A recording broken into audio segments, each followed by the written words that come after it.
In this lesson, you're going to learn how to paint old wood by painting some beach direction signs, which are going to look awesome in the kids' room or in your man cave.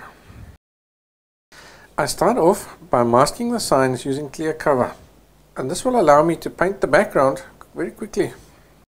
For the mask, I've used clear cover. You can also use masking tape.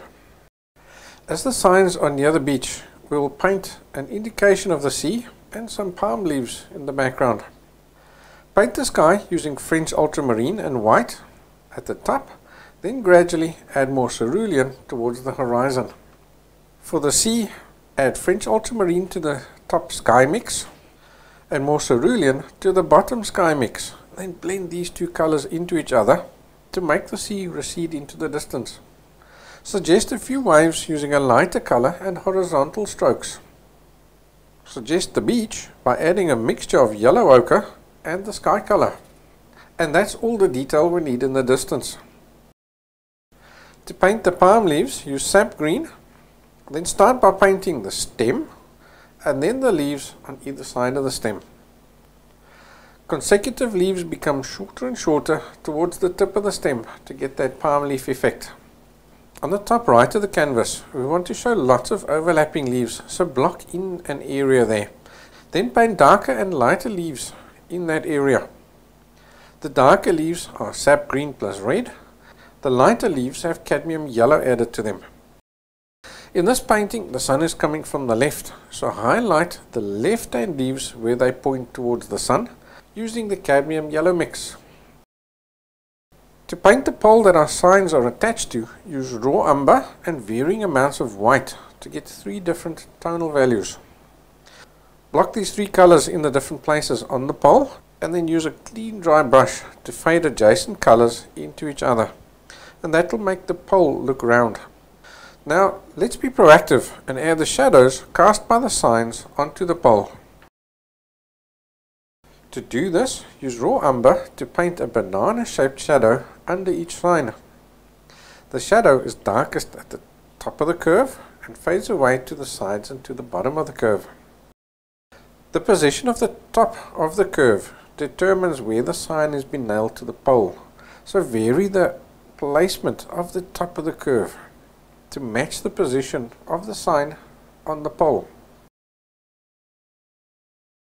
Now we can remove the masks and begin to paint the signs. We'll start at the top and we'll work our way down. You'll notice that I'm creating my own unique set of signs and not blindly copying the photo. I am, however, copying the texture I see on the signs in the photograph. And if you do the same, you'll be able to create an unlimited amount of unique paintings using this method.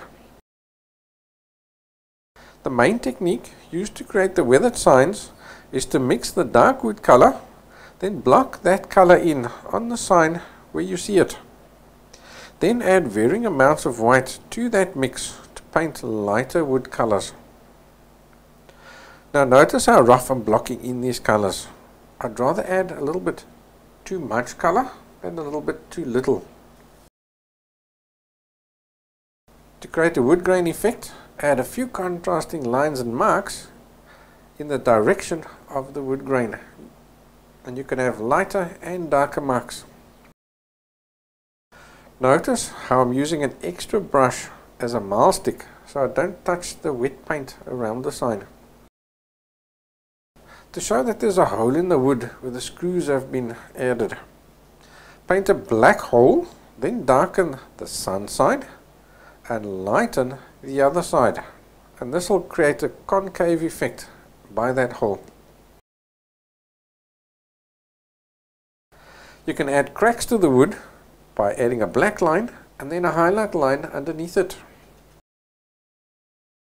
To create a faded paint effect, block the color of the faded paint in the areas where you see them, and then blur the line between the paint and the exposed wood using a tapping effect so that you get like a fuzzy effect where they meet.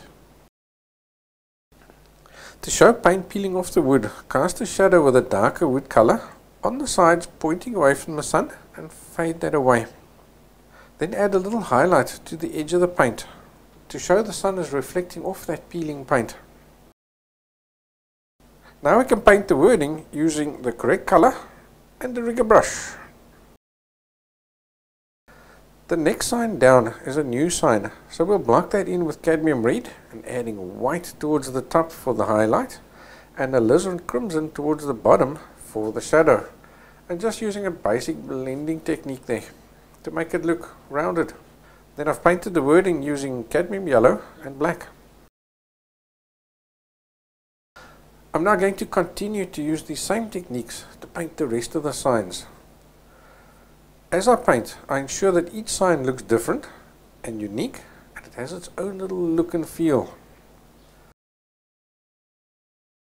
Then lastly, I'm going to look out for any sign that casts a shadow on the sign below it, and then I'll paint that little shadow in as well. And this is what my final painting looks like. So if you've enjoyed the tutorial, please like the video and leave a comment below. And please subscribe for more tutorials like this one.